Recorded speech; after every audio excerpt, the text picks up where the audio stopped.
Hello, everybody. Welcome. I'm grateful to all of those who take the time to listen to my podcasts or recordings. And someday I hope to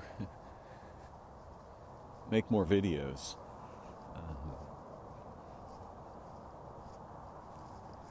In fact, one of my dreams is to have a whiteboard or a blackboard and be able to draw things while I'm talking about some of them. Helps a lot, actually. The difference between seeing something with diagrams and only hearing the words can be really dramatic.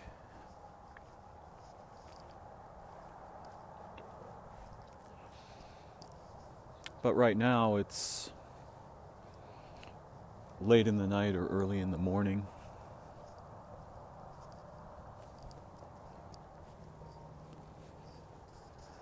And I'm walking in the pre-dawn darkness.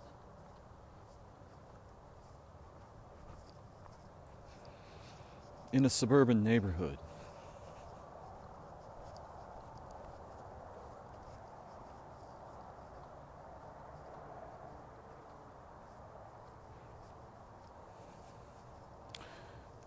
And the topic that's on my mind is so profound that I'm not sure if I'm brave enough to approach it.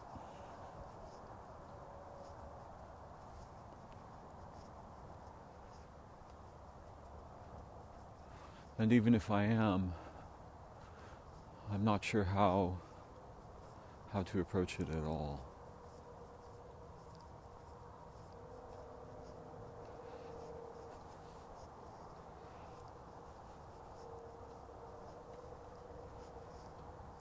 I had the thought earlier that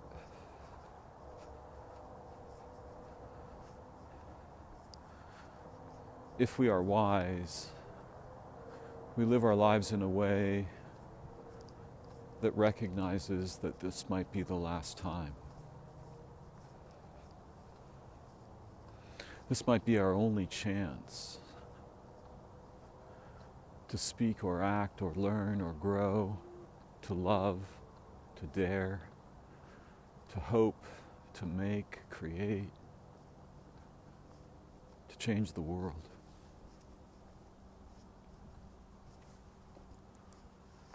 Even if that change is only very small or very local.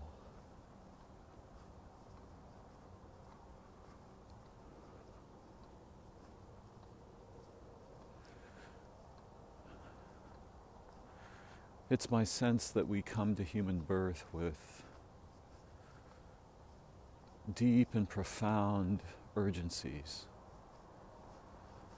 Each one of us uniquely, and yet, if you took 5 of us, they'd resemble each other a lot and still be unique.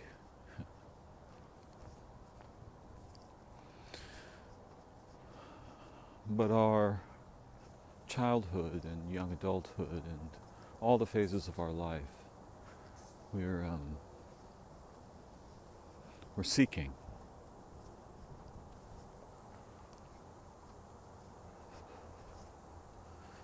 Unfortunately, there's a variety of trenchant ironies to being human. And some few of us escape them.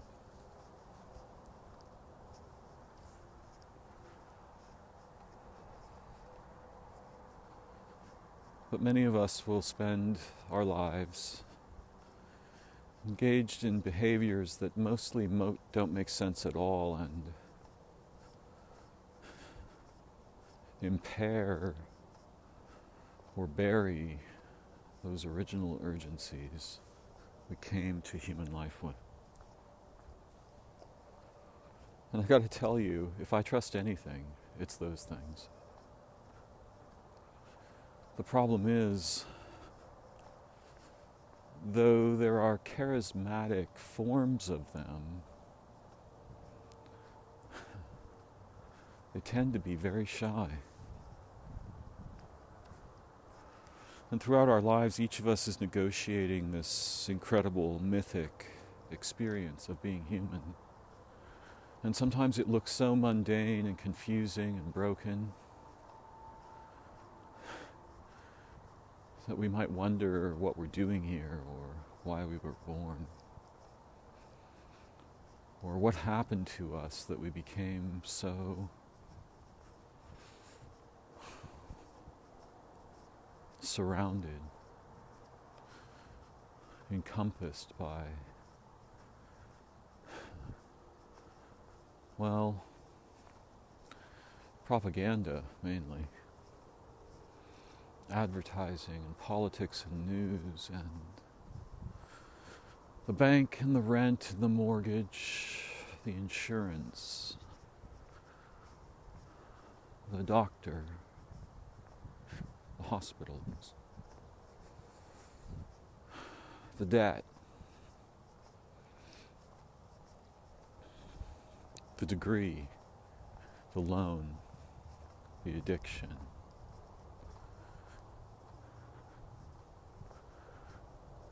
The severe and constantly encroaching wall of threats and distractions and forces, powers.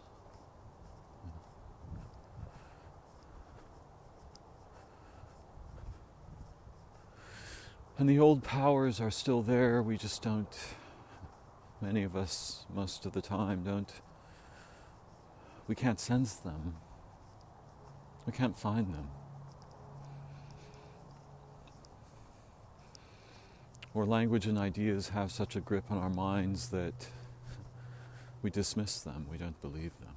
We don't believe in them.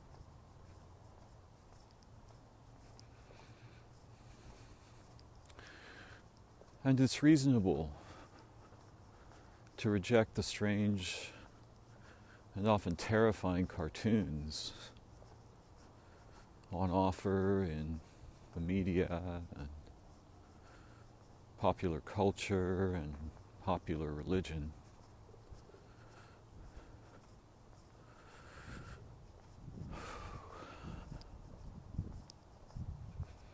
And you know, there are a few of us who manage to ride on the edge of the membrane of these things so that we're not trapped by them, and maybe even can make use of them. In all of the religions and the wisdom traditions, in the indigenous knowledge, when it's beheld in a truthful and sensitive way, all of these things that are easily co-opted and compromised and turned into a kind of poison, in all of them there's something exquisite and truly virtuous, alive, real.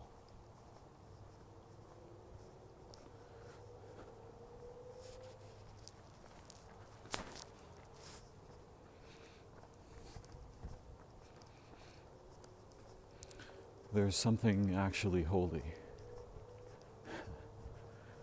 to be discovered in our lives.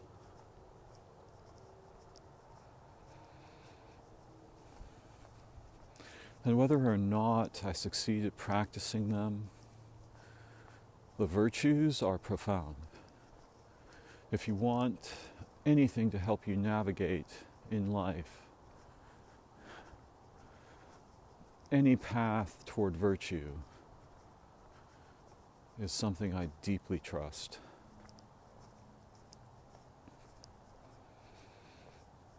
And some of the virtues are used against us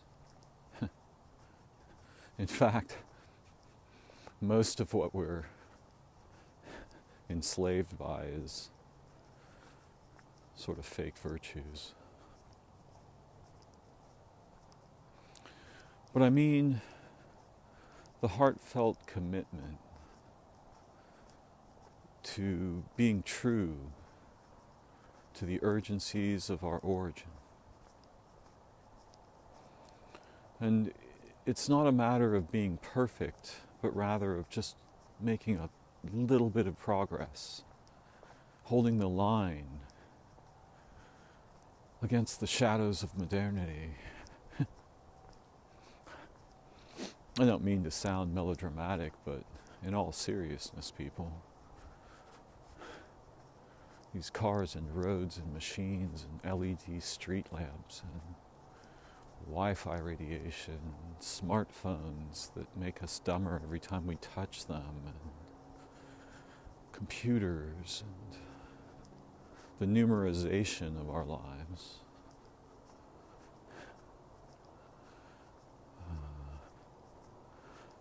Hard to see a whole bunch of virtue in that, but easy to see a little.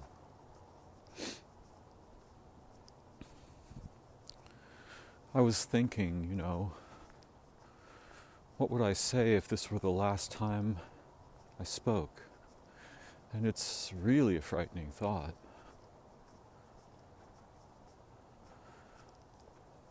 But even if I can't accomplish it in the way I would hope, I can have a sincere go at it. And that's what I'm doing here right now.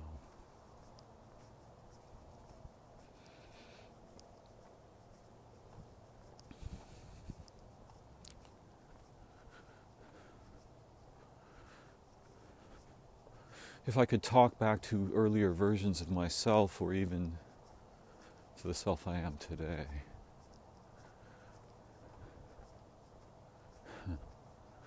the things that I might say won't make common sense in English language unless I sang them.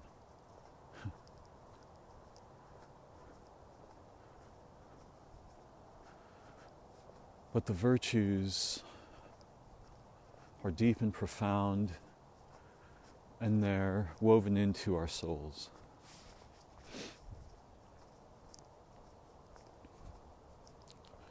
And what are they? Well, they certainly aren't any words I can make.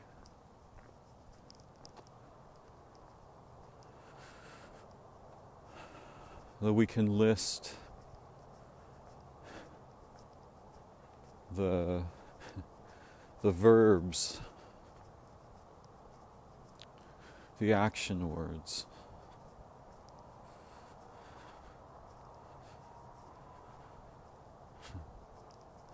honesty, integrity, awareness, sensitivity,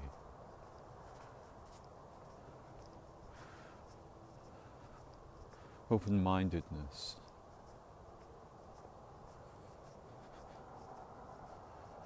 loyalty, when rightly, contexted, wonder, awe, hope, faith, chastity, moderation, to incline ourselves away from the low-hanging fruit along our life paths. We probably have more than one even in a single lifetime.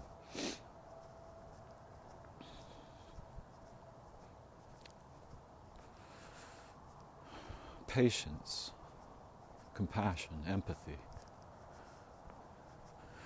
And all of these branches, they're like petals on the single flower of the memory of our nature as human beings, the memory of our origin before we were born.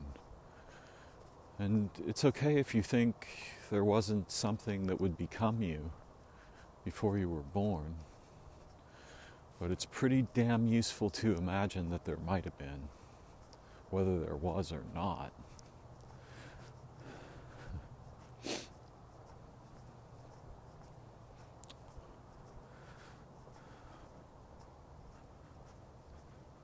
love,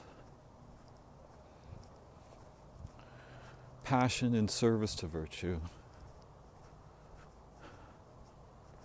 integrity in service to virtue.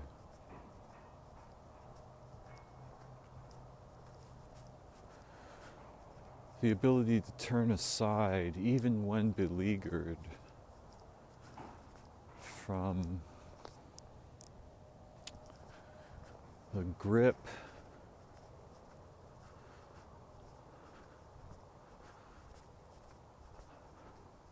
of the shadows in our modernity and lives and cultures and situations.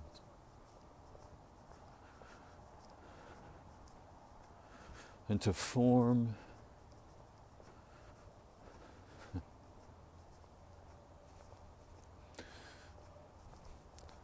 to remember what heroism feels like and requires of us and asks of us, even in our most mundane situations.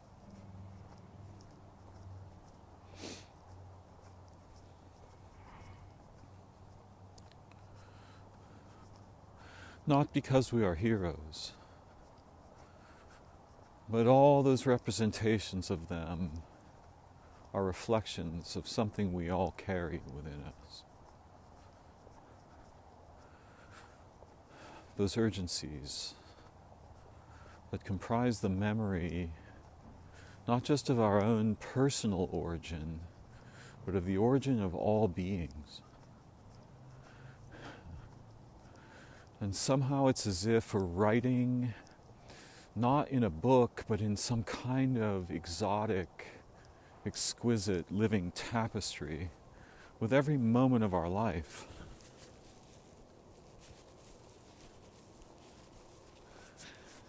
And the children, and the children in us, they are much closer to this. It's hard for them to lie about it, and they wonder why everyone else is playing those ridiculous games.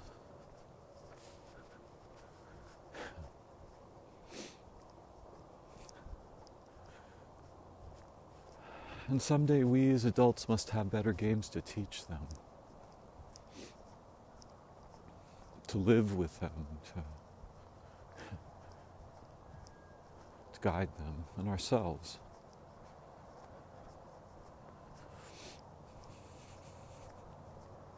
Now, I can't tell if I'm doing a very good job.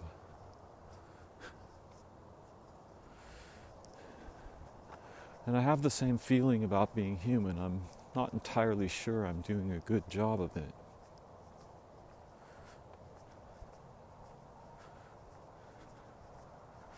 But everything within me wants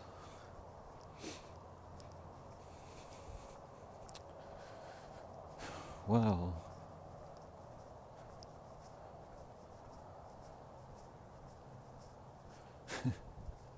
there's really no reasonable way to say it, is there?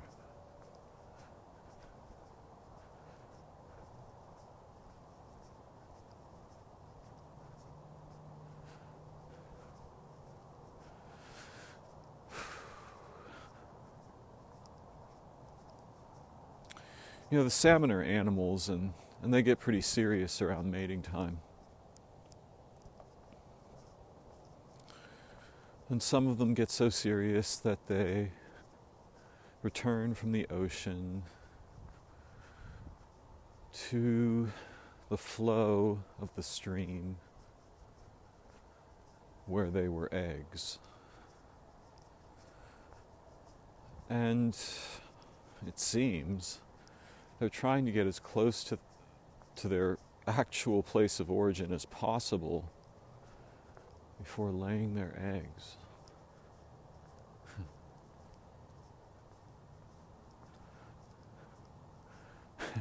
And frankly, I think that's an embodiment of a universal principle.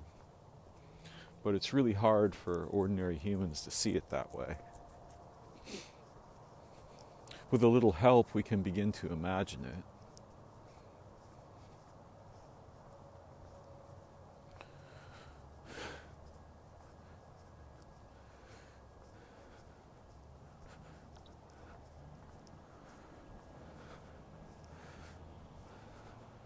There's a direction in our hearts and behavior,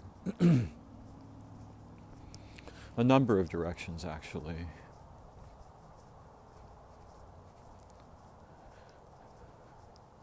towards something we might call truth. And the idea that this is even possible is terrifying because it makes it clear that we can err.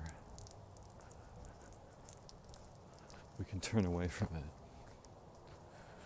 And religion often weaponizes this particular intersection of feelings. We're very vulnerable here as humans. And each one of us differently and uniquely.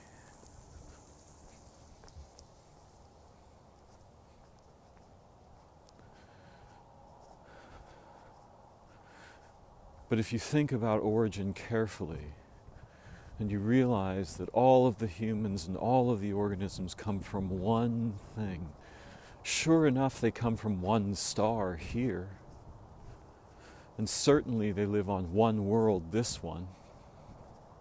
Right?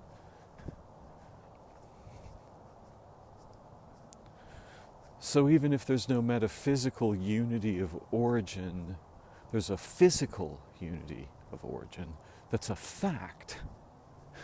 Right? It's objective truth. Right? Even if you don't want to think about souls and families and the lineages and trees of ancestors and all of the beings who fed them and so on. Yeah. But life comes from somewhere. It doesn't come from nowhere. And what's beyond the boundaries of our birth and our death, I'm not claiming we should spend great deals of time considering it, but if it's accessible, we might want to contact that directly, each of us in our own way, sincerely, authentically.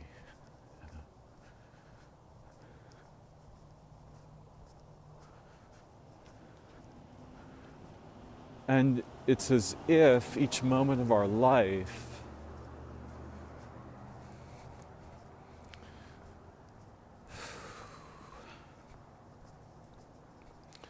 the urgencies of our origin and the urgencies of our eventual passage out of human form, our death, they are flowing into us in every moment.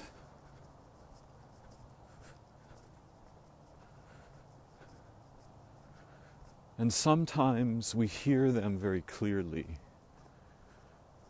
but they're most often, it's when they say no. They're not necessarily there telling us what to do or who to be.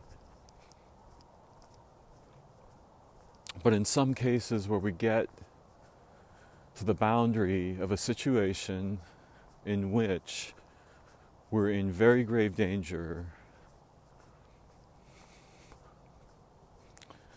of harming our deepest selves, then we may hear their voice and saying simply no.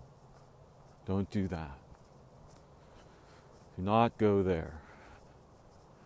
You may blur the terrain of virtue and sin, if you will. But don't do that. Don't kill the being. Don't wreck your heart forever.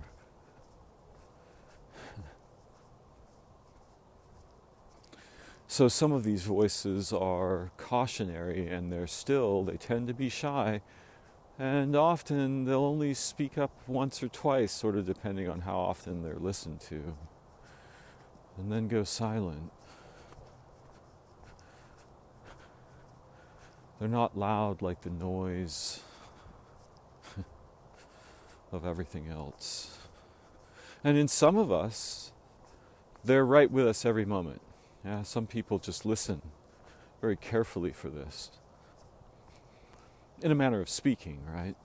They listen to their heart.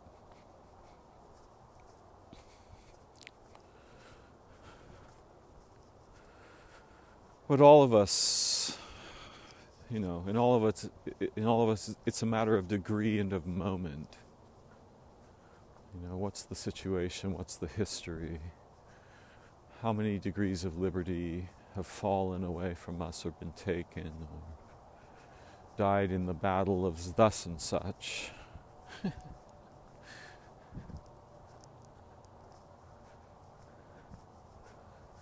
We're all capable of walking in the direction of virtue, but in our confusion, despair, fear, anger, frustration, sometimes we walk in the other direction.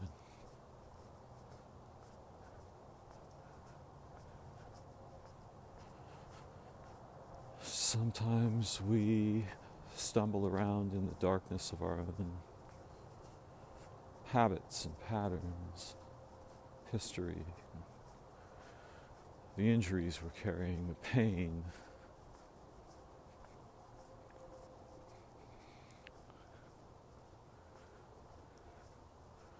And that's part of being human too.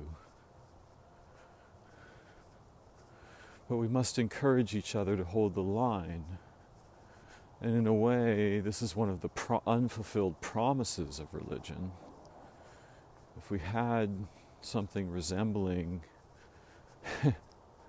the problem is once you start calling it something, all bets are off. But if we had the ability to contact origin together in a way that we all trusted and wasn't mostly just a big representational display,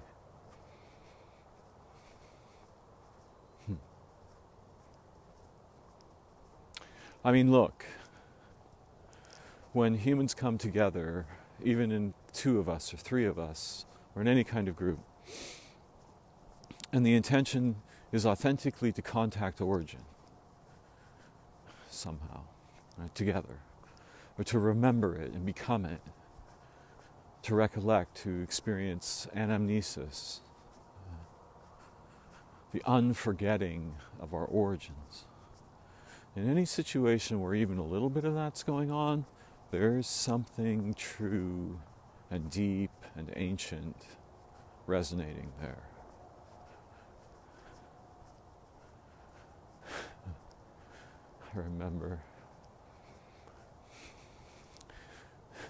I remember the origins of my Christian experience in my life. And it was a deep experience, and there's many, many aspects of it that I trust still.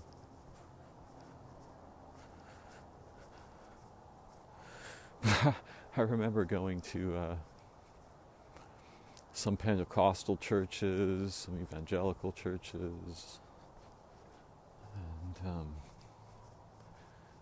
just being really confused about what the hell was going on there.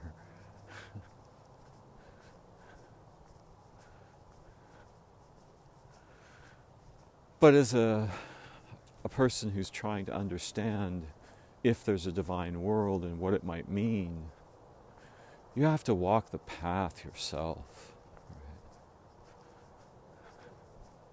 Right? And you may start out with vehicles that are on common offer, and perhaps even these will be useful or profound or, somehow actually introduce you directly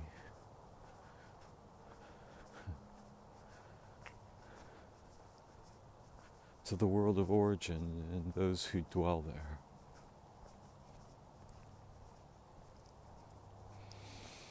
But I think it's easier if you have a general idea rather than a specific one,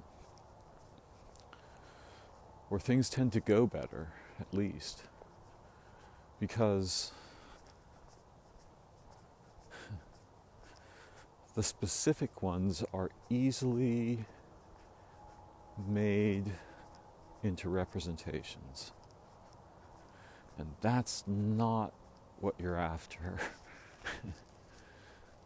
I mean, the ironic thing is,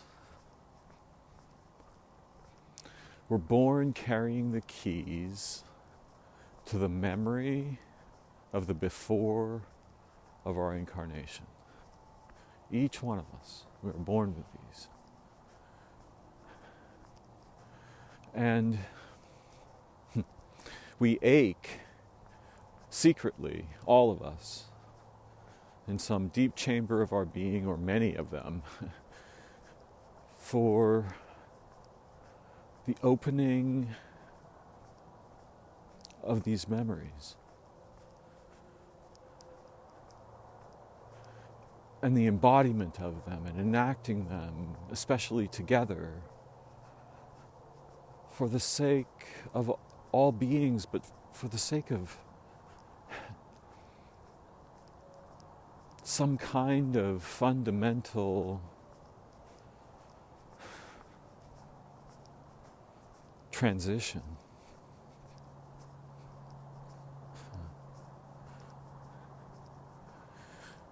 You know, if I have an exchange that's human with someone at the store or whatever, gas station,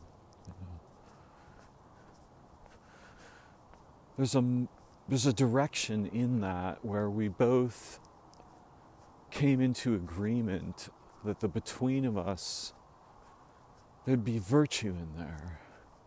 There'd be humanity in there, and love and respect and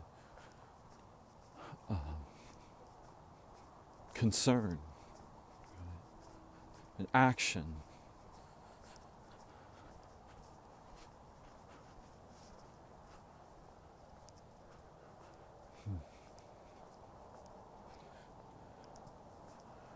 The sun is about to rise now.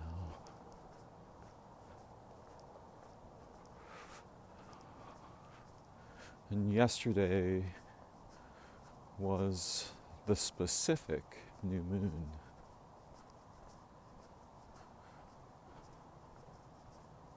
Time, you see. Time.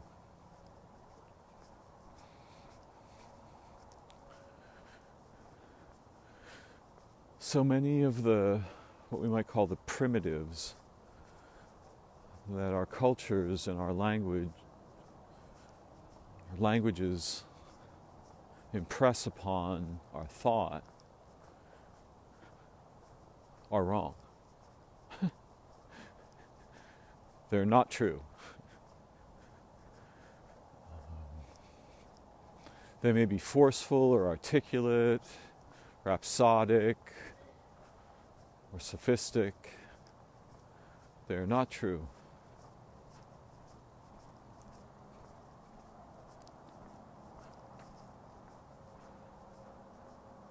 Sometimes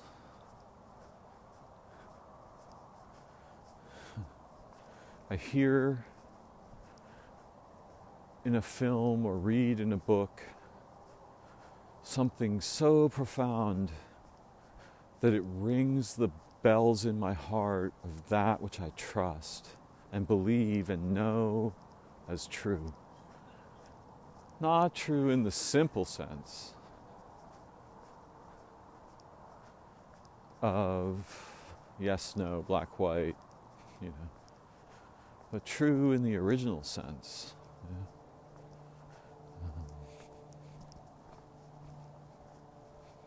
Reminiscent of the urgencies of our origin. And I guess if I were asked to define truth, I might give a similar answer to that. It would depend on who was asking and where, how we got there. Yeah.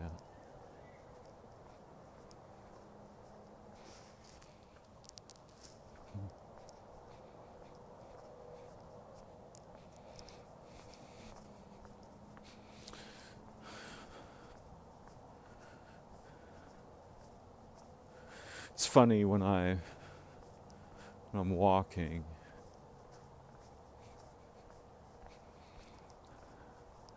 there's a rhythm there. And it's different depending on where I'm walking. And my mind hitchhikes on that rhythm. As all of life hitchhikes on timing and synchronization.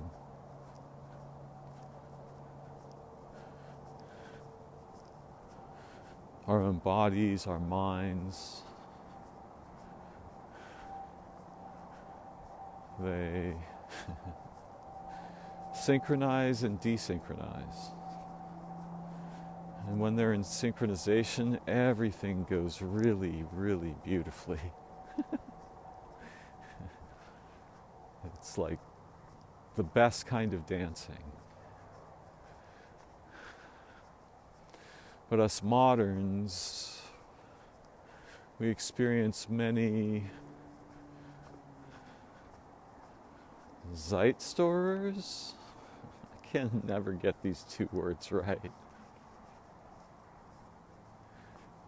Desynchronizing influences. Television, the internet, our smartphones, strange lights, the LEDs, computers, televisions, and so on. LEDs in the automobiles. These lights have the wrong rhythm.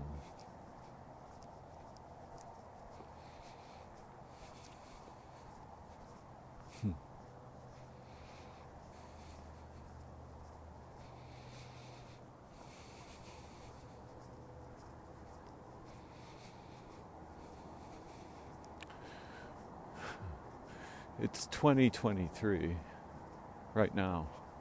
The distant and estranged future of most of my young life.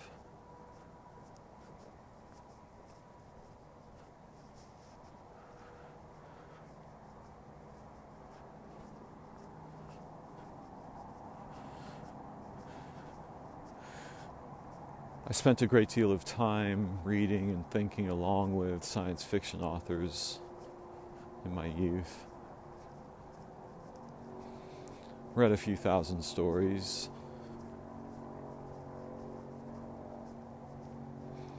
And they were brilliant teachers, but it's tragic to see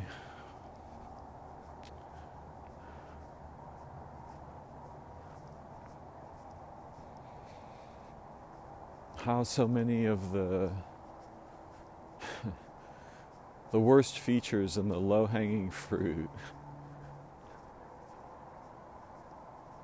of technology have triumphed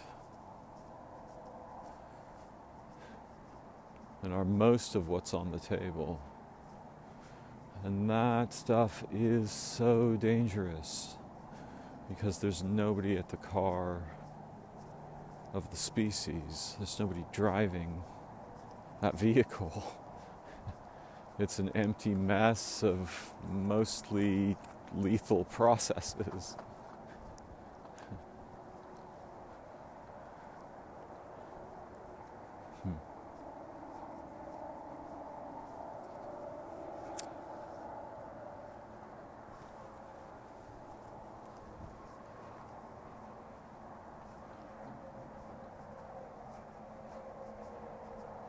When I think of the world, I don't try to carry the burden of it on my back. I mean, that would be melodramatic anyway. But I do try to understand the nature of the processes that produce this mess.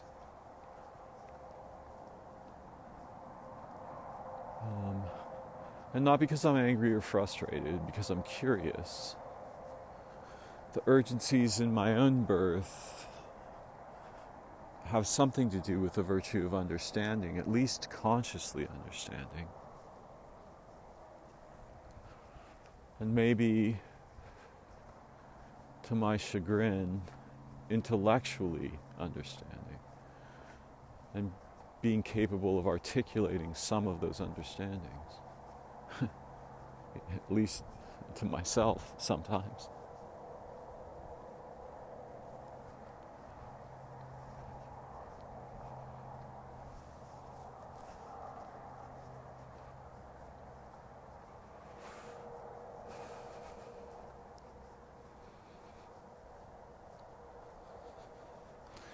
The strange thing is, where it most matters, our principles and our values, where they most matter is in relationships.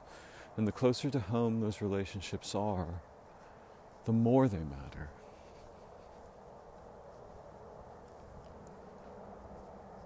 And there can be more than one home. But there's almost always a central one that we think of. This is my home. We may not have even lived there, or lived there very long.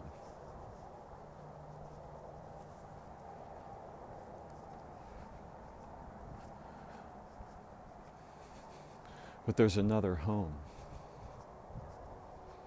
There's a home beyond the sky. There's a place we all come from. All the beings, all of them. The trees and the insects and the animals and the fishes, the birds and the bears and the badgers, the bats, the hummingbirds, the lions, the hippopotami, whales and dolphins and cuttlefish and squid, praying mantises and spiders. All these beings come from one home.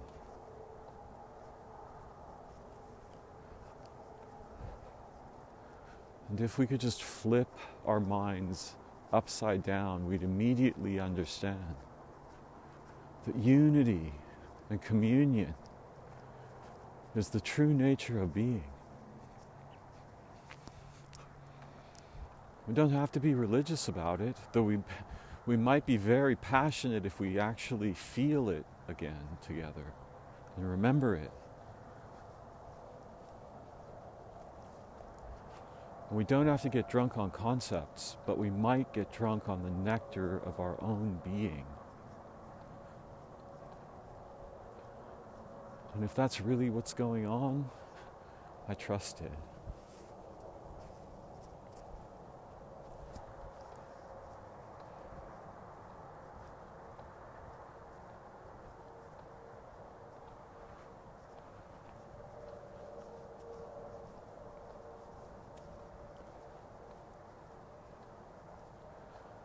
The sky is orange and gray in the east. The sun is rising.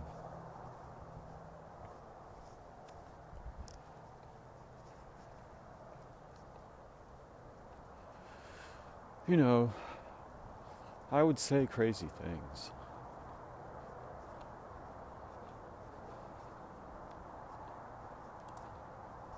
I really would. If this were my last speech, I would say very crazy things.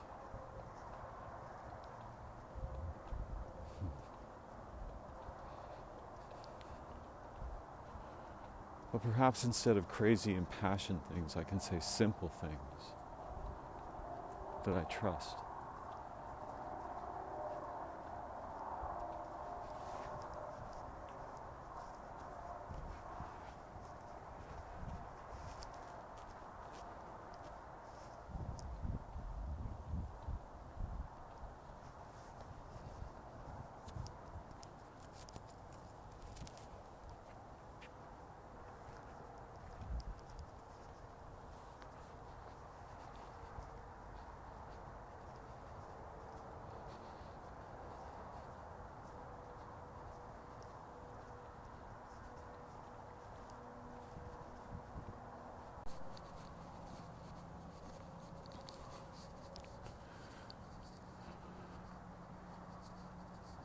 In the core of us,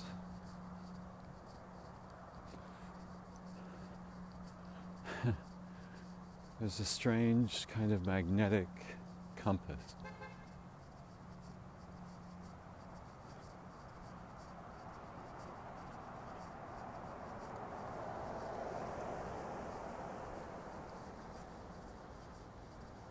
It helps us navigate.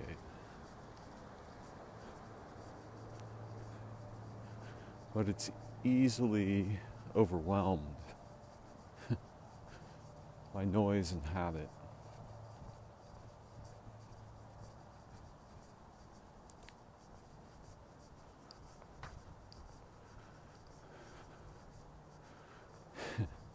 You can see children following it, dogs follow it. There's good examples. Trees follow it, but they do it very slowly.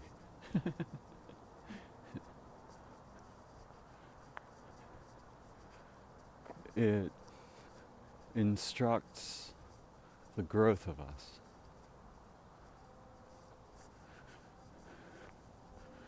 But we poor moderns have so few contexts in which its truest lights shine bright.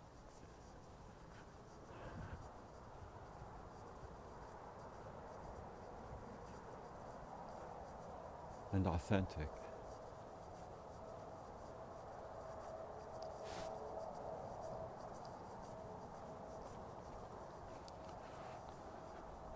So we have to strive together to invent such contexts and discover them and remember them and become them together. In every moment of our lives, perhaps more when we're confused and troubled and feel lost. For that's when it most matters.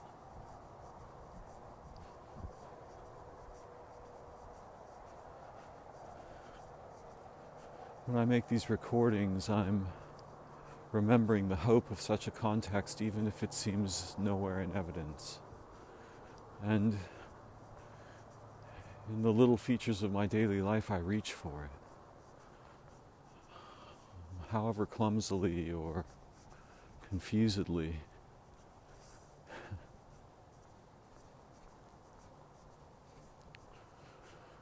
You know, until we come together under certain agreements,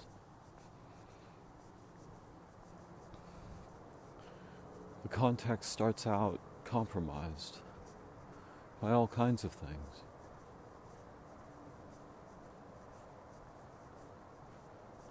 All kinds of ways.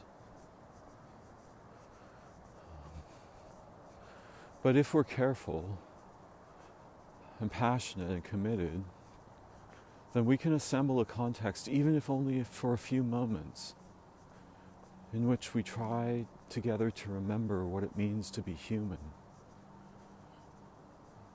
We try together to remember our origin, our true nature, to discover it, to enact it.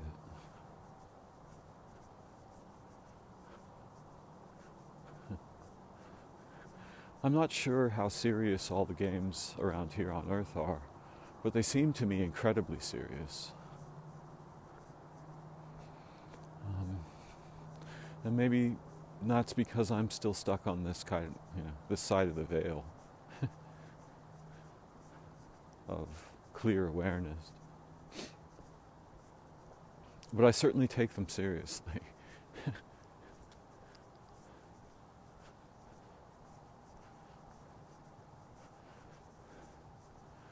And even if they're not serious,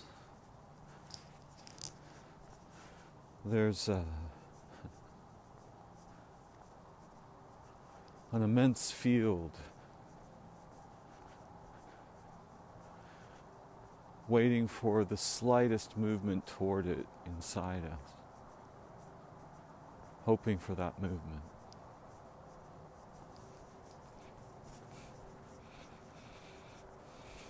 Starving for that movement in the direction of home. You know, most of us long for this home, but the only place it could ever be is here. And it's really easy to say this, and it's difficult to realize it, but this moment right now if we can't make this home,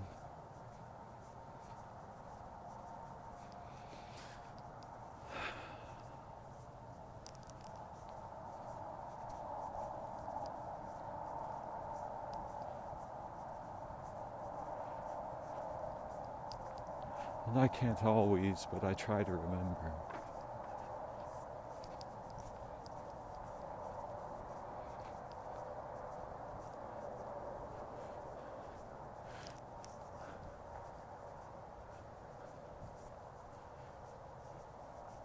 The place where I'm at doesn't feel like home. But the other night when walking down this street in a subdivision in the San Joaquin Valley, someone had put a box out in front of their house, and there was a sign that said Ruby Red grapefruit free. I thought, well, I'll take a couple of these home.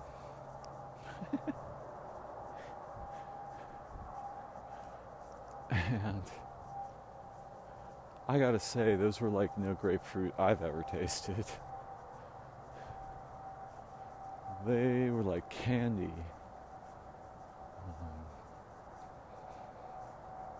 You could just gloriously chew your way through one of these things. And it was an ecstatic experience.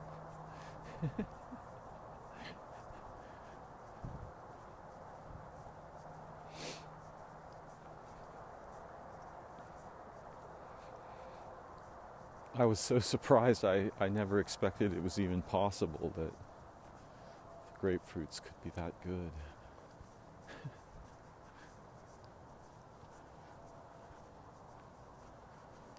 But alas, I don't see the box out tonight.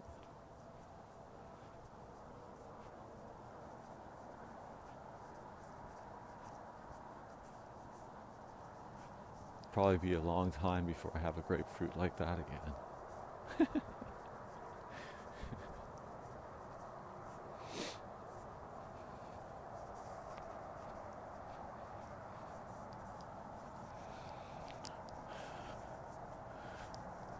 You know, we all have a library of problems.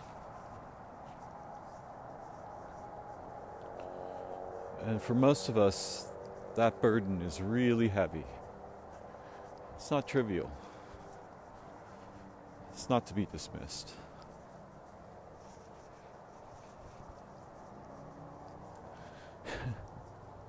But I think we're kind of trained to collect and worry over them.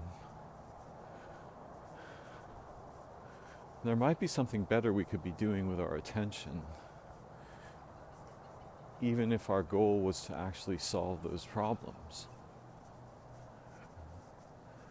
Because somehow just dragging them along like a 15-car train doesn't actually seem to make, it doesn't have a lot of effect. I'm hearing a bird I've never heard before.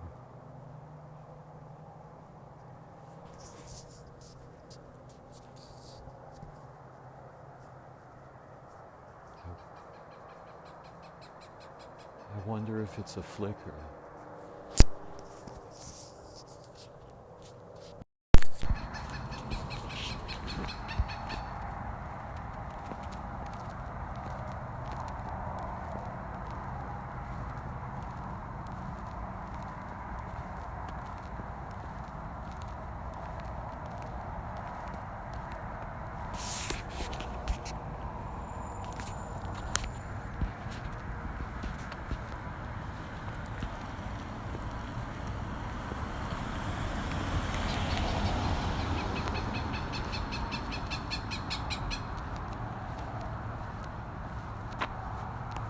I'm listening.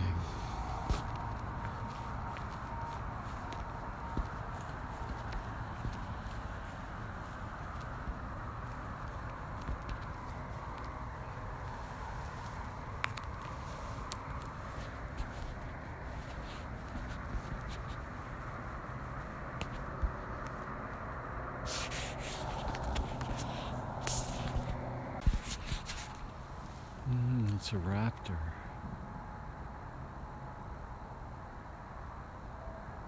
Some kind of small hawk.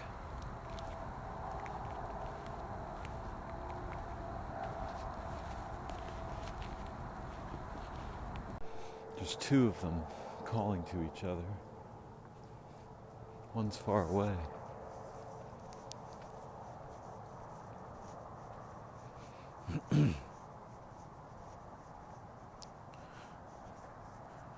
It's easy to feel tangled up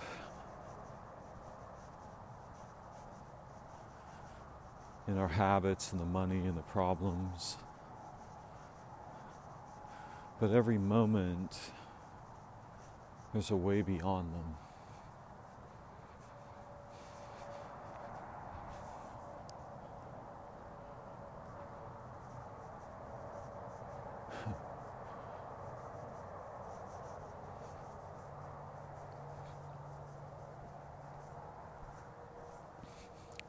And this is the attraction.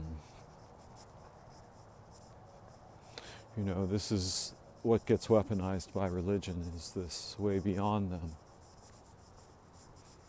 beyond our problems. But the actual nature of who we are is completely beyond our problems.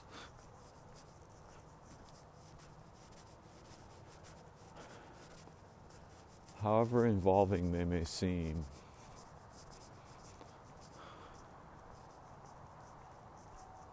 however gravitic they are.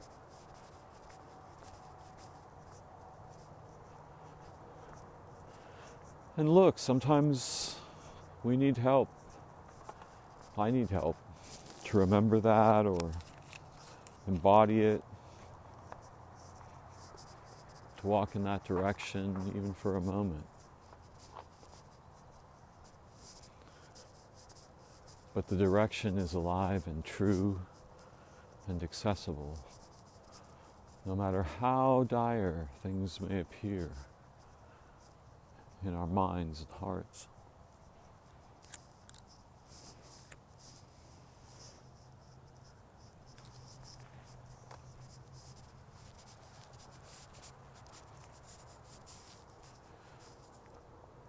Some time ago I found a flicker feather, and I've never seen a flicker. So I'm hoping I might see one here sometime.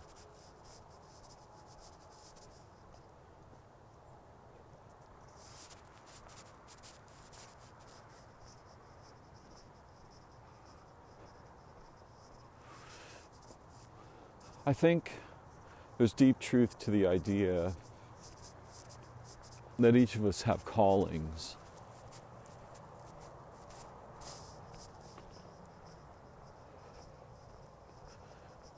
And I think the word is actually decent in this case in English, because there's something calling us, asking us to remember. And we each have unique ways of enacting that remembrance. And the world tries to shave and shape them to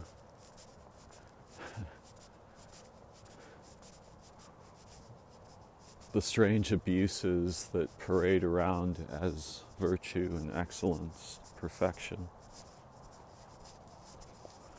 immortality,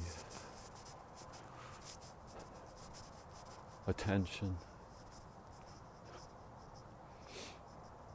But we all have callings, and they're always alive in us, even in the darkest time. Even at the gate of death.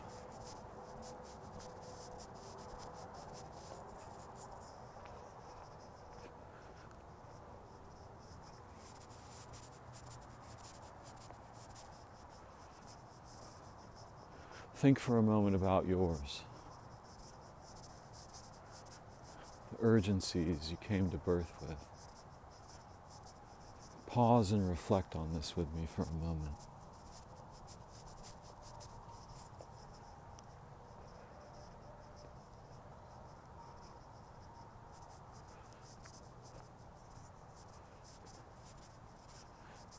somewhere inside all of them is true virtue.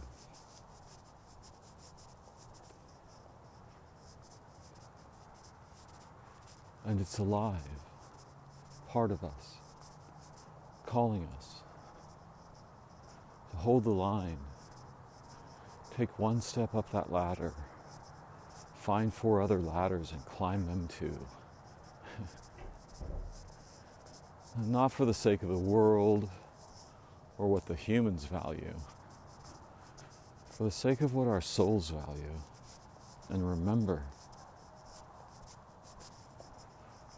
are made of. Oh wow, now the sky is really something. Whew. Blues and orange pinks. One contrail. Oh, there's 2. Nearby airport. But yeah, it looks like Origin's painting with pastels and is feeling rather passionate this morning. My goodness. And I could take a picture, but it won't really help. Maybe that's what I'll use for the graphic for this recording.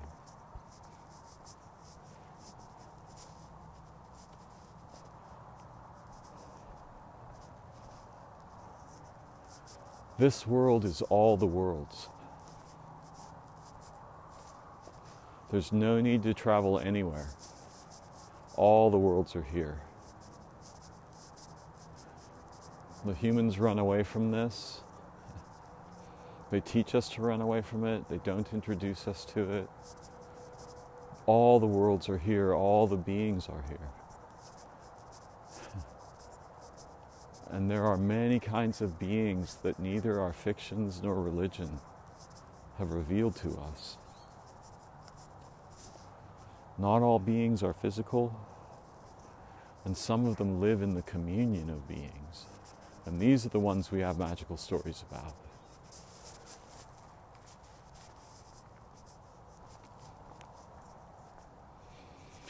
We've suffered a catastrophic loss of wonder and imagination.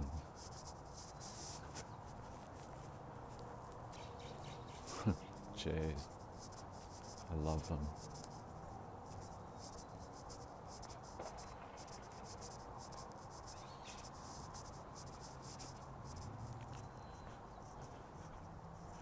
We've been told to do away with superstition, but we've thrown the soul out with the wrapping paper.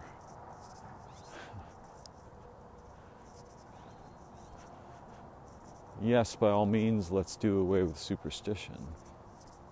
Well, not by all means, by reasonable means. But the nature of being is fundamentally beyond the idea of magic or science or religion. So far beyond that those ideas and all their concepts are trivial in the face of it. And this is why we ache to remember. We've come to the desert island of being as humans to remember each other, our origin, virtue, the wonder and awe and beauty of being, the nature of nature, the sun, the moon, the stars, the sky, time, space. We are all these things. More so when we remember together. And it's a grim forgetting we suffer. My goodness. But I'm here to remind you and myself that our lives and our nature is more amazing than all the stories. In the brightness of that truth, they would shrivel.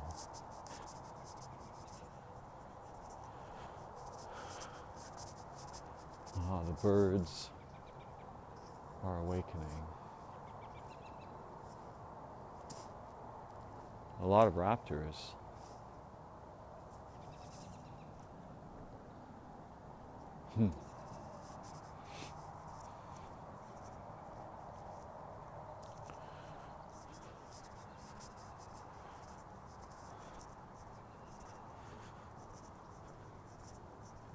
Each day we get a new life.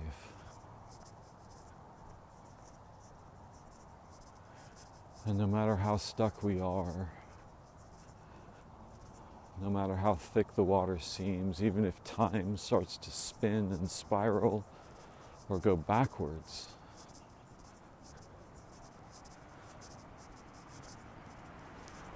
it's a new world each day.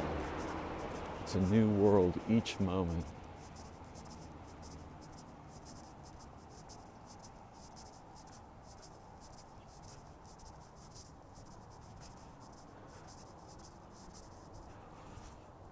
If we can remember together and give ourselves reason to hope,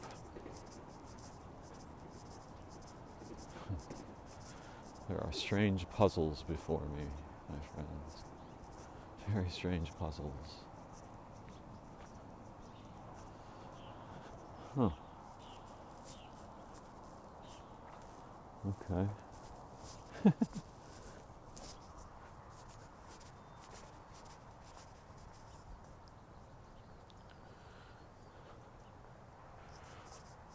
I'm walking by a lake where I learned to fish. And fishing's a peculiar pastime. Though I learned to love it as a child, I don't think I can handle the hurting the fishes anymore.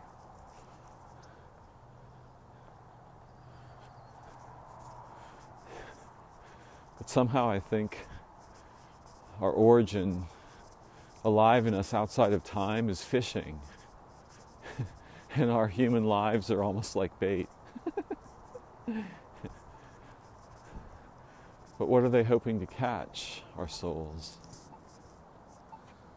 Wait. Some experience of beauty, of becoming it, remembering it, enacting it, embodying it. The universe is so magical that if you actually just reach out to it, it reaches back immediately. But a lot of the time I'm too busy thinking things, or worrying, or whatever I'm doing. Some kind of nonsensical thing I'm doing most of the time. Or 3 nonsensical things at once, or who knows what.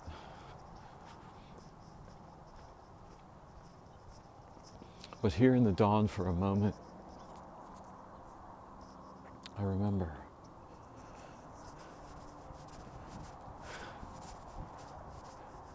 And I can feel it again.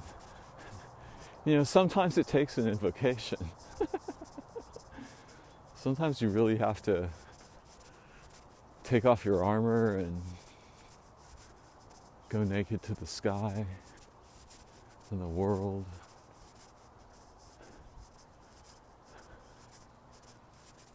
Drop all the games and just be who you are.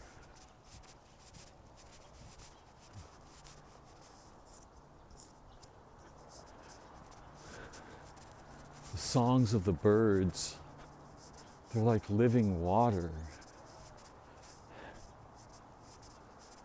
So ancient and alive. The light in the sky.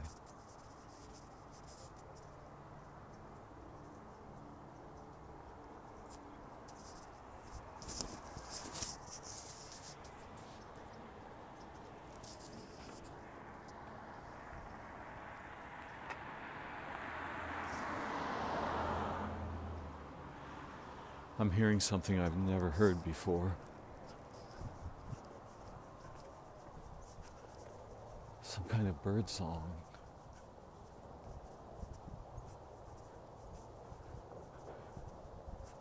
And I'm too curious to let it be.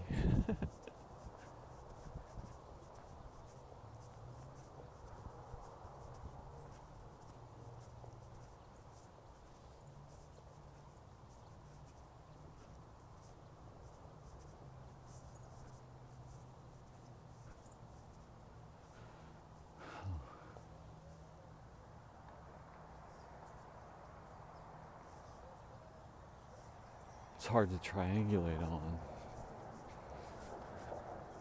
I wonder if it's a whippoorwill or a person making that noise. These days I have to wonder if it's a device.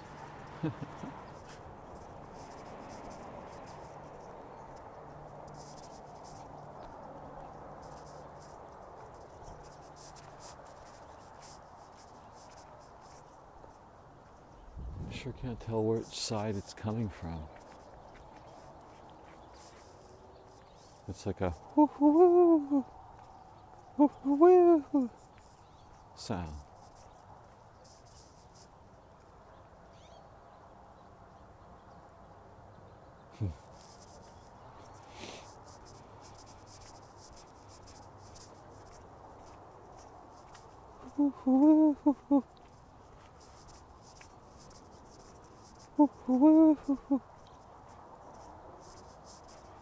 Something like that.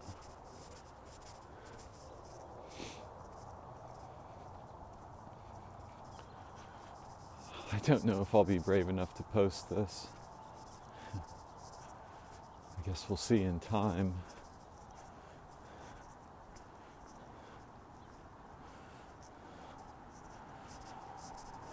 It's gone from dark to light. And I'm almost back to the place where I sleep.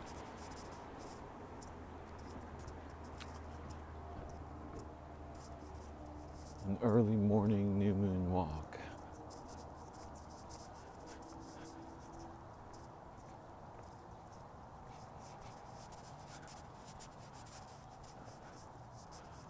I'm grateful to you who travel with me in hope of remembering together.